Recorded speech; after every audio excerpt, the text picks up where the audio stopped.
Hello, ladies and gentlemen. My name is Charlie, and welcome to a demo preview here of Ixion. This is something that really snuck up on me. It is a beautiful rendition of what I guess Frostpunk in space would be like.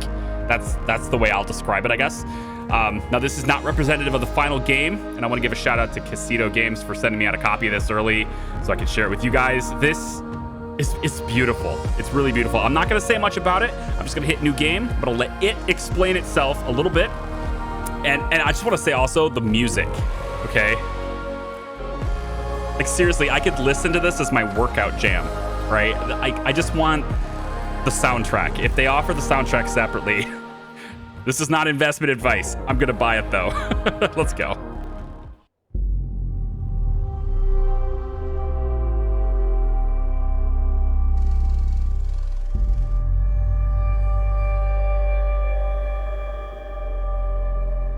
Launch control, we have Tiqqun clearance for shuttle launch.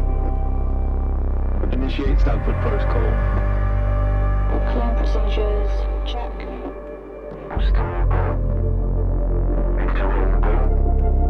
Guidance go. EA algorithm online. Attested safety protocol, check. Launch control to EMB Charon. All systems are go. Launch is imminent. Personnel are instructed to evacuate the launch pad.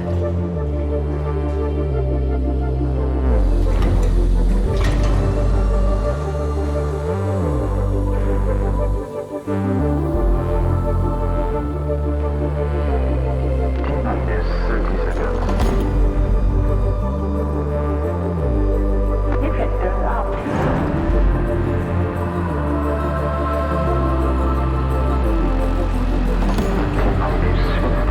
Opening matches.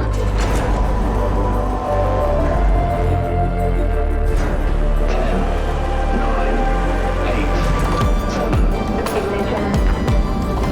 4, 3, 2, 1. Lift off.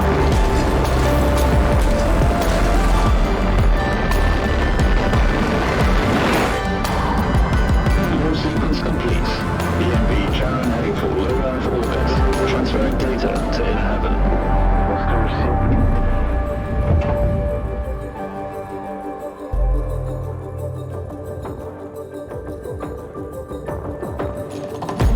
Keep it rolling.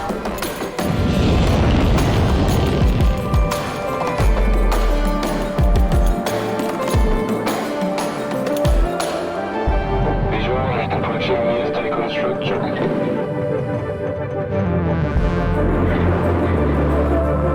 PVS Tiqqun to EMD share. You have clearance for final approach.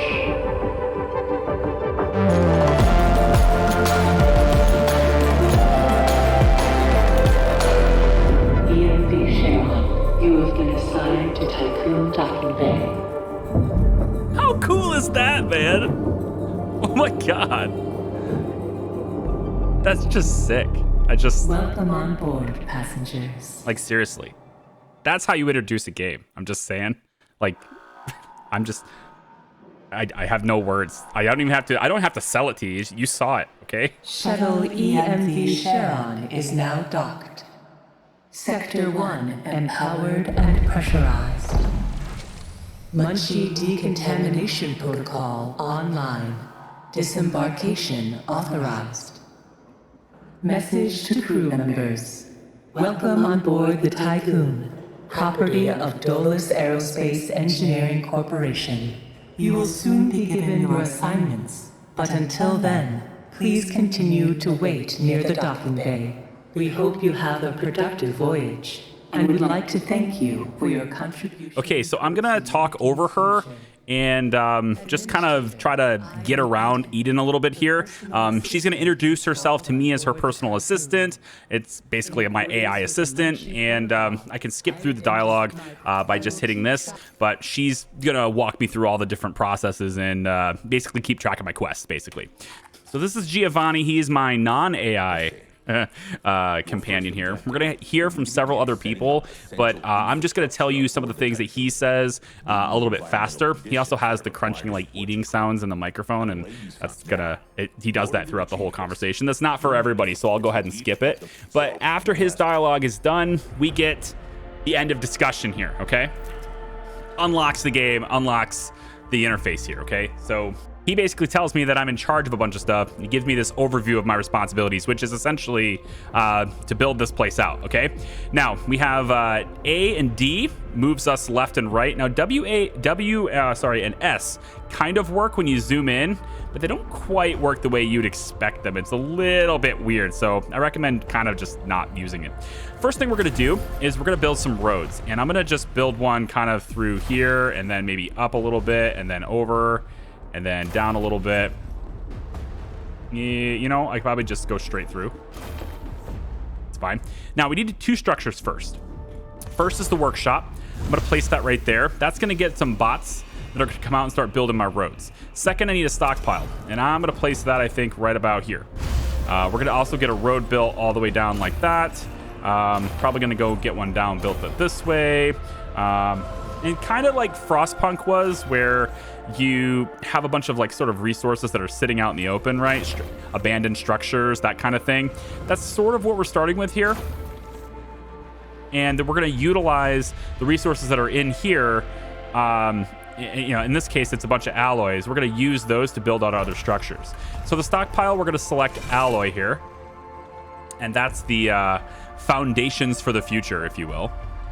And now the task is to collect 40 alloy. We're going to need to manually select these and tell them to break these structures down. So I'm going to go ahead and break down the ones that are currently in this spot first. And then I'm going to have them break down these ones over here. So by selecting them as the things I want to break down, the little bots will come out, they'll break them down, and we'll start seeing these structures be eliminated as the resources are moved into the stockpile. We have another incoming transmission, so let's check it out while I build things out. Administrator, I have established a connection with Dolus's lead data scientist, Emma Klein. All right, let's see what Emma has to say, the lead scientist. Administrator, Mr. Dolos has made it abundantly clear when it comes to security. Given the importance of the Tiqqun, we must have full control over what is happening inside the station.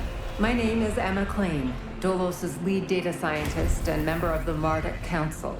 My department have just completed final synchronization between Eden and our data treatment tool, the DLS. The DLS, or Data Listening System, is capable of scanning, recording, and parsing exchanges of any kind.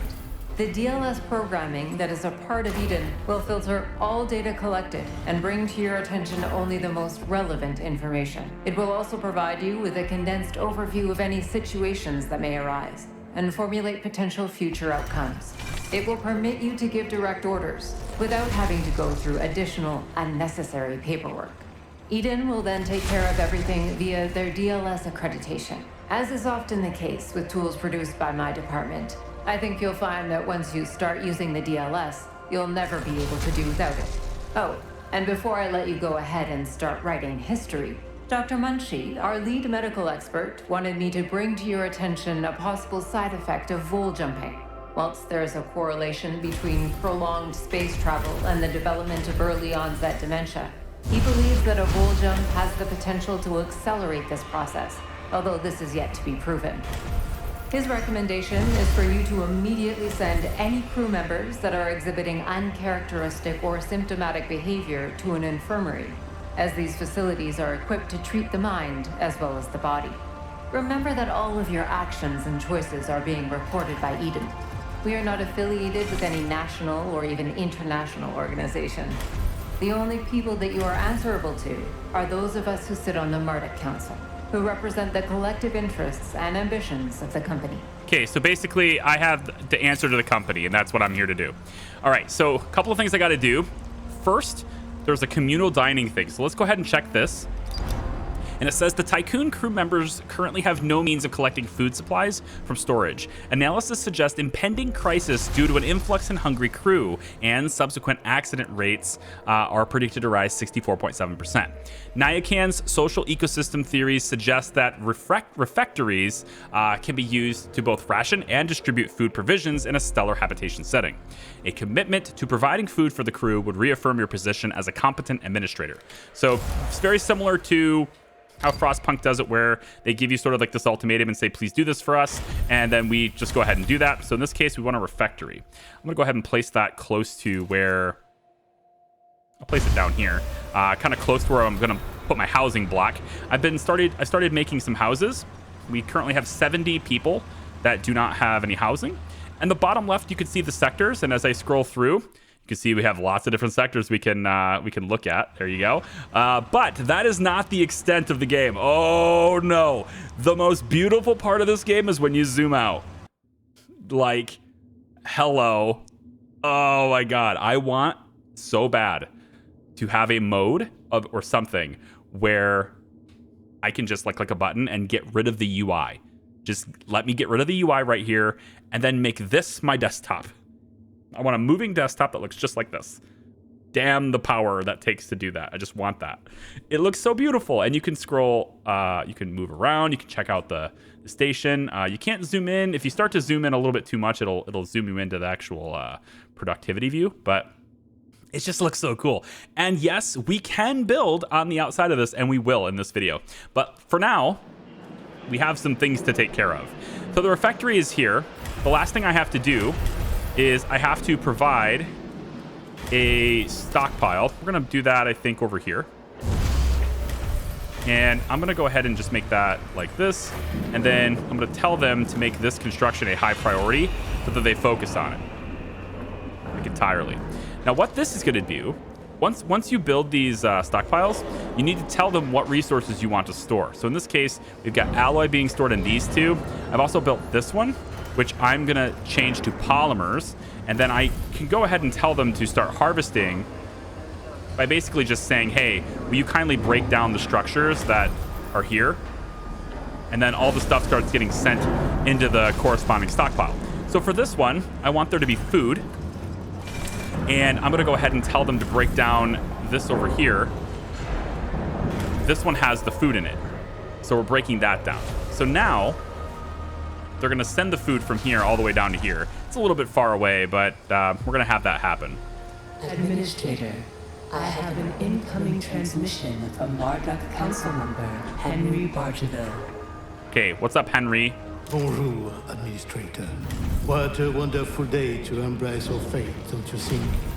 I am Henri Bargeville, writer, philosopher, lobbyist, but most of all member of the Marduk Council.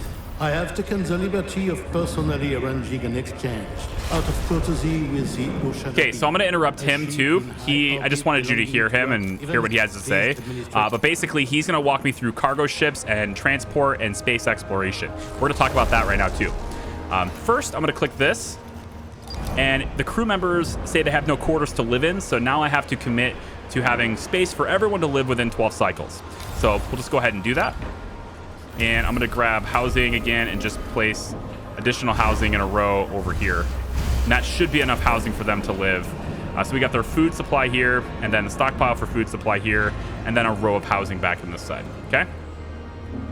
So the next thing to do is we need to go ahead and build ships. So here is the docking bay. We have 3 docking platforms, and we can construct ships. It takes 10 polymers per ship. So we'll go ahead and construct a cargo ship first, but then I'm also going to get a science ship so we can have a science team. I'm going to have that happen. Once they have the 10 polymers delivered here, which is why my polymer storage is so close, then they go ahead and immediately start constructing it. Then they'll do the science ship right after that. I'm also going to tell them to deconstruct that because there's polymers there. And let's go ahead and get rid of this road.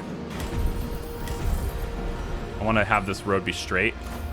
And I'm also going to go ahead and destroy it right like that. Okay. So we've taken care of pretty much everything. As soon as these houses are up, then we'll have the housing requirements for that side mission done. It does tell me that there's a 10.5 cycle timer on that, but it's going to be done with these 2 houses being done. Okay, so science ship and cruise ship. Science ship is being built now. We already have the cruise ship. It's called Abdominals. They just get a random name for the ships. Now, we have this view, and you've seen that before, but to run ships and go through some missions, we actually have to go out to the planetary system map. So here is where we run all our missions, and you can see we have the solar system here, the sun. Oh, look at that. Isn't that awesome? I love it. So what we're gonna do, take our science ship. This moon base, or this moon here has a magnifying glass here. There's also one on Mars, and if we zoom out a little bit more, we'll see Saturn has one as well. So to investigate these, you need to send your science ship over to them. So we're gonna grab the Oxford, there we go, and we're gonna tell it to go to the moon. They go there very quickly. While that's taking place, we're also gonna go to our fleet screen. This is our cargo ship, and we set up routes, and it's somewhat automated. So in this case, we want Abdominals to focus on food. There's 100 food out for collection, so we're gonna click that, and it immediately gets to work going out to the Urshanabi, which is a supply depot that's been set up, and it will periodically fill with food in here. So our cargo ship will continuously go back and forth with this as like a trade route, and it'll happen autonomously. The other thing I want to do real quick is tell it to focus as a lower priority on alloys, because we're probably going to get some of those too with our science missions. And so now we'll automatically pick up those as well when there's no food to get. All right, so the moon science ship is here, and it says summary of intelligence collected from the abandoned base camp. The base is out of commission. Auxiliary systems are operational and may be used to restore power. Okay, so basically it's giving me 2 options. I can either exploit the security vulnerability that's taking place because the video surveillance systems are still functional, or I can just simply dismantle the camp. There is also a timer on each one of these. It'll tell me how long it takes to complete in the form of how many cycles it takes. In this case, if I was to exploit the security vulnerability, it's possible I'll get some science out of this. If I dismantle it, I'll probably get some science and some alloys, but don't exactly know how much science I'll get. I think it's reasonable to assume we can dismantle the camp after we exploit it too. That's possible. So let's go ahead and do this first. Okay, so we got the ship's trade route, dealing with food and potentially alloys once we get them if we break down that camp, and the science ship is doing its mission there. When the science ship is done, we'll be notified over here. There's also a bunch of tutorials and stuff that are possible too, so we could take a look at those if you'd like to, but honestly, this demo is going to be available for you to play too. So check the link in the description, find out more, and you can check that out yourself if you'd like to. I'm gonna go ahead and just pop those buildings. A science ship team has completed a task. All right, so science ship is done. So we're gonna go ahead and just click that. And you can see that we hacked the main computer systems as you ordered and found several relevant research papers and data sets. We found 40 science, nice. So we'll go ahead and dismantle the camp now. That takes 1 cycle. And also, the science ship is going to, once it's done doing that, it's going to start gathering that science, and we're going to immediately be able to use it up here. Cool. Okay, once that's taken care of, we are going to need a building that allows us to utilize it, but also a building that we can use to generate science on our own without needing to worry about expeditions like that. So I'm going to go ahead and build a tech lab. And the tech lab is pretty big. We're going to place this right over here next to this. Yeah, right next to my workshop here. Pretty big. Takes 75 resources to get it going, and you'll see my power reserves are right here at the top of the screen. This is sort of a visual indicator how full we are, if you will, and then this is our electric view. We can toggle that on and off, as well as shut power off to specific buildings like this as well. Okay, it looks like this is all done now. So we're gonna have 30 alloys and 40 science. We can go ahead and end that listen. Now this cargo ship is going to spring to life because there's alloys to get here. The science ship is going to stay here and gather the science over time. Administrator, I have an incoming transmission from Dolus's head of medicine, Dr. Abhinav Munshi. Okay, Dr. Munshi, what's up? Greetings, Administrator. I'm Dr. Abhinav Munshi, Dolus expert in compartmentalism and medicine, and a member of the Marduk Council. I'm glad to finally meet you, even in this digital manner. Your psychological test results were quite impressive. My friend and colleague, Philip Stanford, couldn't be here today, so I will take the role of introducing you to the final stages of the Vole engine integration. Before we get into that, however, we would like you to complete the testing station's exploration and enhancement capabilities. You'll then be able to begin researching the EVA airlock and assess its compatibility with the Tiqqun's core systems. I hope that the work of our team will ensure that you're equipped to deal with most situations you encounter up there. Before I leave you, Stanford would like me to remind you that space is a far less fanciful and forgiving environment than science fiction would have us believe. It would be wise to remember that. Thank you, Dr. Munchie. Okay, so a couple of things we need to do here. Now, I've built a tech lab, and that is going to consume 12 power. And that takes 30, there's 30 people working there too. Bottom of the screen, you can see the people in this sector are mostly happy, and that we have 85 population, but we also see this button that says or this UI interface that says optimal.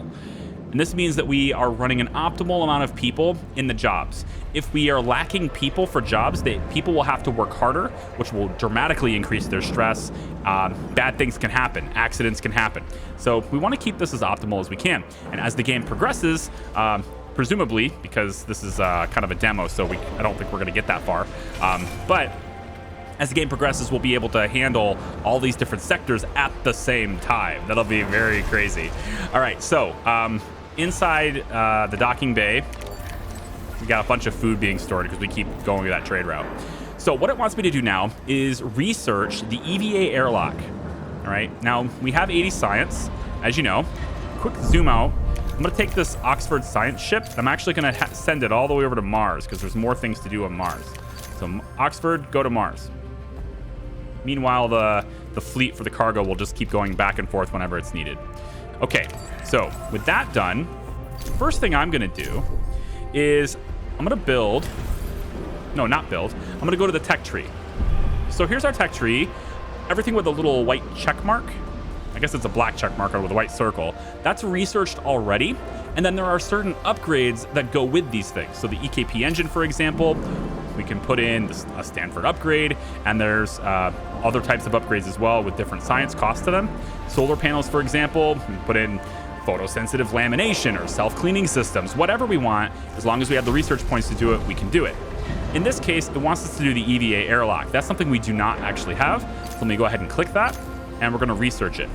This is going to let us build an airlock for EVA on the station, and then therefore allow us to construct things in EVA and actually construct things on the outside of the ship, which is what I want to do because there's some stuff to do. The current objective is to build the Vole engine, or at least it will ultimately be to build that Vole engine, but I actually would like to explore a couple of other things that are possible. So the first thing I'm going to construct is solar panels, because I would like to increase how much power we can draw. The airlock is going to take 12 power as well, and we currently do not have the ability to have both our tech center, which is taking 12 power, and also the EVA airlock, which is enormous. I'm going to place it right here. We do not have the ability to run both of these at the same time. Now, thankfully, the tech lab is not required to research new technologies. It is simply providing us a way to generate science every 5 cycles. So this is a more passive way to generate science. So therefore, we really don't need it on. So as all the bots begin to move everything over here, I'm going to shift the tech lab off. That's going to free us up with some power reserves here. And then we can go ahead and get the airlock built as fast as possible. I'm also going to go ahead and make sure that we break down all remaining, I'm going to go with junk structures as the name. I may have also just told it not to do that, so I can't really tell. I wish there was a better UI interface to tell whether or not they're actively trying to break something down or not. Sometimes they just don't do it, and you're like, oh, I canceled it or something. Anyway, here we go. So now researching the Vole engine is unlocked. And that's what it wants us to do. But before we do that, though, I'm going to go ahead and activate this new construction window. And we have a lot of different solar panel options. The small one it's going to generate 25 extra power. We can also then expand it further. As long as we have one, we can then get another row. There's another one for medium, and medium can be expanded to medium 2 or medium 3 as you go, right? So you can expand on that. Or if you have a lot of resources initially, you can start right with the large one and, maybe if you banked up a whole bunch, this is obviously the way to go for the limited space on the outside of the ship here. You can go 3 or all the way up to 4. And of course, this is an expansion, so it's in addition to the previous level. For this, I'm just going to go with solar panel 1. And then that EVA bay has a pending construction job here. So when that's done, then we'll have this. It should tell us anyway we have more power that we can afford. Okay, go back to the planetary view really quick, and let's check out Mars. So it looks like the UN has established a facility on Mars. They're currently lacking the materials required to repair a critical fault in their oxygen supply system, and they've reached out for aid. So we have a choice. We can either repair the fault, costs us resources, but we might get polymers for it, or we can repair it for them, which costs us polymers and alloys, but we might get science for it, or we can just simply refuse to help them. Let's go ahead and just fix it for them. Now, to do that, I need to bring the materials here, so I can assign my cargo ship to come out and do it. Now, while my cargo ship is doing this, though, it is not making food runs. So I might have, if I have a food crisis or something and I need to keep going with the trade route, this might not be the best time to do that. But in the meantime, these guys are going to go out and fix that. I'm going to take the Oxford really quick. And, well, actually, I think I might need them to stay here to complete this. Not to complete the task, but I can't get any of the science reward unless they're there. So I'm going to keep them there, actually. All right, 85. Good. So we can now start both of these up if we want to. There we go. That looks good, right? Let's go back to the exterior of the ship here and check out the solar panels. Hey, we've added some solar panels. Now, if we want to, we can, of course, go to solar panel 2 and expand those even further, which sounds pretty cool. Let's go ahead and do that. So we'll expand them even more. Let's go. Looks like we have a task right here. What's this? So they're working extra hours right now. Reports are being received relating to... they indicate that the Tiqqun crew members are being overworked. Yes. So we need to either deploy additional crew members or reduce the number of concurrent active workplaces. Okay, so what I want to do here is I'm going to tell them to push on, and I'm just going to delete the tech lab, or rather shut it off. And hopefully that will help them with the amount of hours they're working, and it'll be fine, instead of turning them both on. So we'll let that go. Team has completed a task. Here we go. Science team. So we fixed it for them. Very cool. And we got 60 science for that. Awesome. Thank you very much. Now my cargo ship's going to go back over here and resume its duties. And the science ship will stay here and collect the science. So we should see this ticking up over time. Okay. So now that we have 110 power capacity, love it. The last thing to do is to construct the Vole engine. So we're going to come over here, and we're going to hit this, go to special, and here is the Vole engine. Allows the Tiqqun to traverse self-similar space in order to reach far-flung destinations. All right, so we're going to go ahead and do that, and they begin construction in the back here on this awesome Vole engine. Oh, I can't wait to see it fire. It's going to be sweet. Because yes, we can travel. The station is mobile, and we will be moving around in this game. You move from a whole bunch of places. You can kind of go all over the place. And so this is a deep game, dude. And it's super, like, oh, visually so beautiful. I love it. Like in Frostpunk, you were kind of sitting there in one place the whole time. It was about making the place you had better, right? And then, of course, you could travel around the map and send expeditions out and stuff, but you weren't really sending your entire home. This is like moving the whole home. I love that.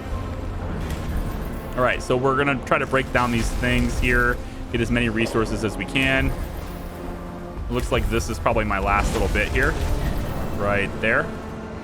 Yep. Seems like that's my last bit. Incoming transmission. Administrator, the different phases of preparation, calibration, and verification were successfully completed. You must now start the Vole landing procedure. Dodo's protocols now deem you competent to gather resources, knowledge, and test colonization routines once you reach Proxima Centauri. Before you do so, Vanir Dolos, Marduk Council founder and Dolos CEO, wants to talk to you. So the leader of the organization, the leader of the Marduk, the Dolos CEO, right? Basically our primary beneficiary. He wants to talk to me. Hello, Administrator. I'm glad to see that you have managed to complete your assignments in preparation for this unique moment in history. You must understand that this is not simply another chapter in humanity's story. The book of our life on Earth is over, and we stand now at its epilogue. It saddens me to think that there are many who have yet to comprehend the reality of our situation. We've endured endless cycles of war, crisis, and famine. Still, the worst is yet to come. There are others like Dolos who have prepared for this outcome, but most of our kind remain sheltered from the horror of the predicament we find ourselves in. This pale ghost of civilization will wither and die, and with it, the tenets and values of the past. As we prepare to leave this system for the first time, perhaps we must decide which fragments we will pick up and take forward with us. Through Dolos, I am offering mankind an alternative means of survival. The Tiqqun is a tablet upon which we will carve our new history. Do you recognize why I have done all of this? Having foreseen our fate, I became fixated on altering it. I set about fashioning the ropes and tying the knots that would bind together this magnificent ship. It is true that our time in this world is brief, but at least I can rest assured knowing that my legacy will endure for eons. Farewell, Administrator. For the few who stand in the light and the many who dwell in the dark, you carry the fate of us all. I like how his entire speech was very poetic, right? He's definitely passionate about this, and he seems like he's, in for humanity and moving everyone forward. And at the very end, he's like, my legacy. All right. I see your motivations there, buddy. This might look a tad bit different. I don't know. Game actually crashed while he was talking, so I had to replay it all. There is no save function in this current demo right now, so I try to make it look as close as possible. You might have also noticed that while he was speaking, I moved the science ship over to Saturn. So let's check that out really quick. It says a signature resembling that of an EKP propulsor has been detected. EKP propulsion technology is the exclusive property of Dolos, yet records indicate that the company has not deployed any missions to this sector. Oh, okay. So somebody's using our stuff without our permission. Let's send a team to investigate. See what that uncovers. Okay, so the current objective is to move the Tiqqun to the moon. So we've built the drive, which I believe the EKP propulsors are right here. It's this stuff, and then this is the Vole engine. So I don't believe we'll be using the Vole for this, but let's just take a look really quick. We have this new button here, Tiqqun, and then there's the Vole engine. So Tiqqun is going to move to the moon.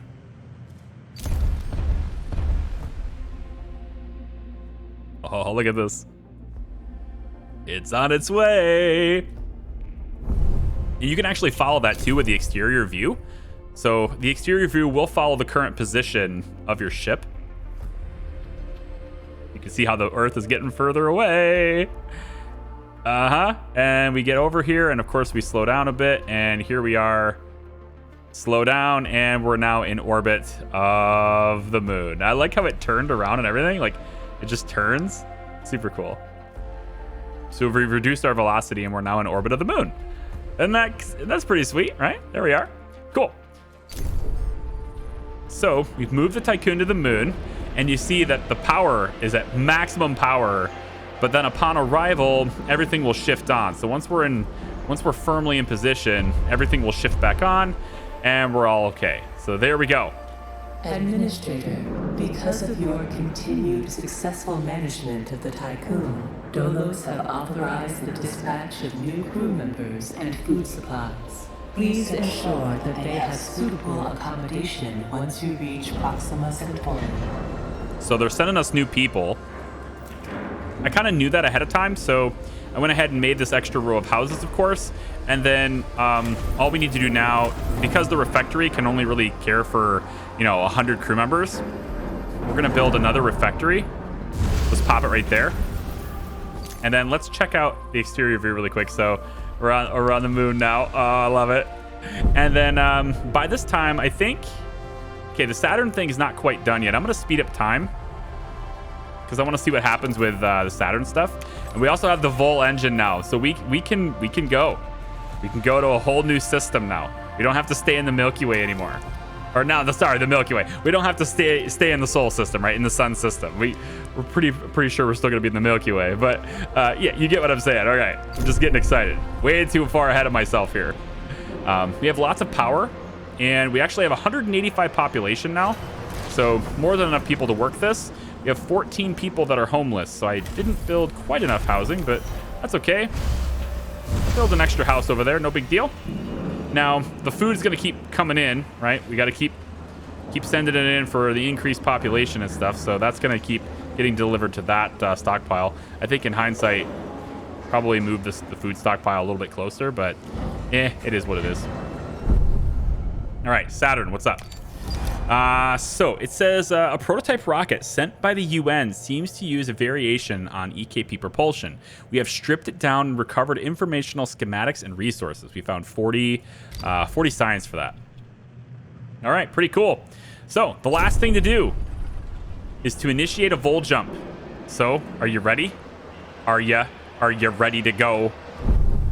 Let's hit the button. Charging Vole engine. That's gonna use maximum power to charge the engine up. And so you see the power is kind of shut down a little bit here. Everything sort of gets shut down while we're doing that. Technically, there's 180 people without a house at the moment. So it takes a while to charge this up. But once the Vole engine is completely charged, then we get power back. Let's take a look and see what this looks like. It's very, very dark, very black. Vole engine ready. Oh, it can't be interrupted. Here we go. Let's see what it looks like. Oh God, it's so pretty.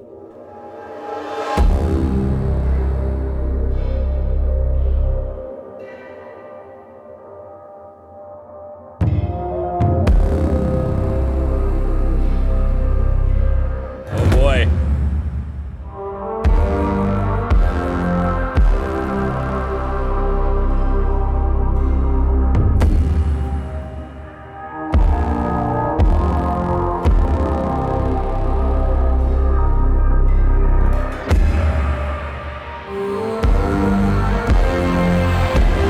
Soundtrack is banger, isn't it?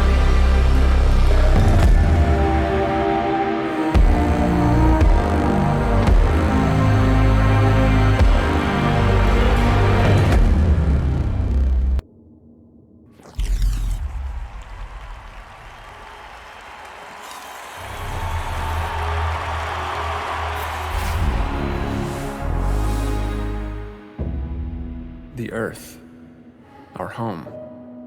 She is unique. Held in its bosom are the ingredients of evolution. Beyond raw survival, beyond the safety of comfort, we, humanity, pursue something greater. We have learnt, persevered, shaped our knowledge from that which is found in the furthest realms of science. However, humanity has brought destruction to the Earth, polluted its blood, choked its breath. Today we are paying the price for this. We know the taste of a dying world. But the Earth is not to be our grave. A mother does not wish to see her children disappear with her. She wishes to see instead courage in her children, to carry on. Dolos carries this courage. We have gone further than any nation, moved faster than any corporation, hand in hand with those who, like us, carry that courage. The Tiqqun Station is both an epilogue of these endeavors and a prologue to humanity's next steps. Our Council of Scientists leads the vanguard. They know, as do we all, that the survival of humanity now depends on what we glimpse out there in the dark. That we are masters of our own destiny. That we must go as a species bound together, pushing further into the unknown. We set sail on this new sea because there is hope to be found, horizons to explore, and because our very existence depends on it. I give you the stars. I give you the Vole engine.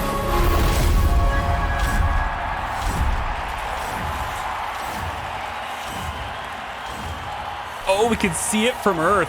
Of course. Oh, shit. Oh, shit. That looks like a problem. Oh, no. Is that the end of it?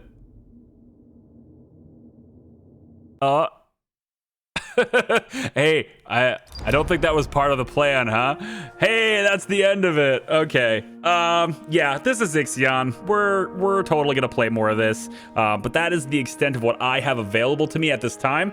So let's keep an eye on this one, shall we? Check the links to the description if you want to see more. Let me know what you think of this. I'm pretty sure I already know what you think of it. I know what I think of it. This is worth my time. For sure. Probably worth more of my time than I'd like to admit. And we're totally going to revisit this when I can. So thank you so much for watching. Again, thank you to Casito Games for sending me out a copy. I hope that you guys will join me whenever we're able to play longer. I hope you guys will join me for the next one. See ya. Bye-bye.